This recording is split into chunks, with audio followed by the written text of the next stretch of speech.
పెద్దాపురం మండలం కండ్రకొట్ట గ్రామంలో వేంచేసి ఉన్న శ్రీ శ్రీ శ్రీ నూకాలమ్మ అమ్మవారి కొత్త అమావాస్య జాతర ప్రారంభోత్సవం సందర్భంగా కండ్రకోట శ్రీ నూకాలమ్మ అమ్మవారికి ప్రత్యేక పూజలు చేసిన అనంతరం జాతరకు విచ్చేసిన భక్తుల అమ్మవారి దివ్యమంగళ దర్శనం ఉంటుందని దేవస్థాన కార్యనిర్వహణ అధికారిని ఆర్ సౌజన్య తెలిపారు.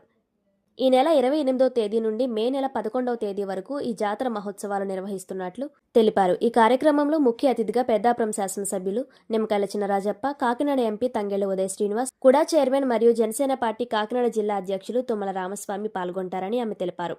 దేవాదాయ శాఖ, రెవెన్యూ శాఖ అధికారుల ఆదేశాల మేరకు అమ్మవారి దర్శనానికి వచ్చే భక్తులకు ఎటువంటి ఇబ్బందులు లేకుండా అన్ని ఏర్పాట్లు చేయడం జరుగుతుందని ఆమె తెలిపారు. జాతరలో అవాంఛనీయ సంఘటనలు చోటు చేసుకోకుండా పెద్దాపురం ఎస్ఐ మౌనిక ఆధ్వర్యంలో పోలీస్ బందోబస్తు ఏర్పాటు చేశారని, 30వ తేదీన ఉగాది పండుగ పురస్కరించుకొని సాంప్రదాయబద్ధంగా అమ్మవారి ఆలయ ద్వారాలు తెరవబడవని ఈవో ఆర్ సౌజన్య తెలిపారు.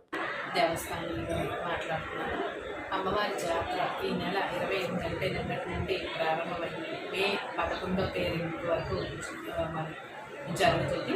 అలాగే ఈ జాతరకి మరి సామాన్య భక్తులకి, ఎక్కడో దూరం నుంచి వచ్చే భక్తులకు కానీ, లేదా లోకల్గా ఉండే భక్తులకు కానీ, ఎవరైనా సరే సామాన్య భక్తులకి అధిక ప్రాధాన్యత ఇవ్వమని మన గౌరవనీయులైన ఎమ్మెల్యే గారు శ్రీ చంద్రాజప్ప గారు కూడా సూచించడం జరిగింది. అలాగే మరి భక్తులు కూడా మీకు ఎటువంటి ఇబ్బందులు లేకుండా పంతులు అరేంజ్మెంట్ కానీ, టెంట్లు కానీ, క్యూ లైన్ కానీ, వాటర్ కానీ ప్రతిదీ కూడా మరి ఇబ్బంది లేకుండా అన్నీ కూడా చూసుకోవడం జరుగుతుంది. మరి భక్తులందరూ కూడా అధిక సంఖ్యలో పాల్గొని అమ్మవారి పాత్రలు కాగలరు అని చెప్పి మేము కోరుకుంటున్నాం.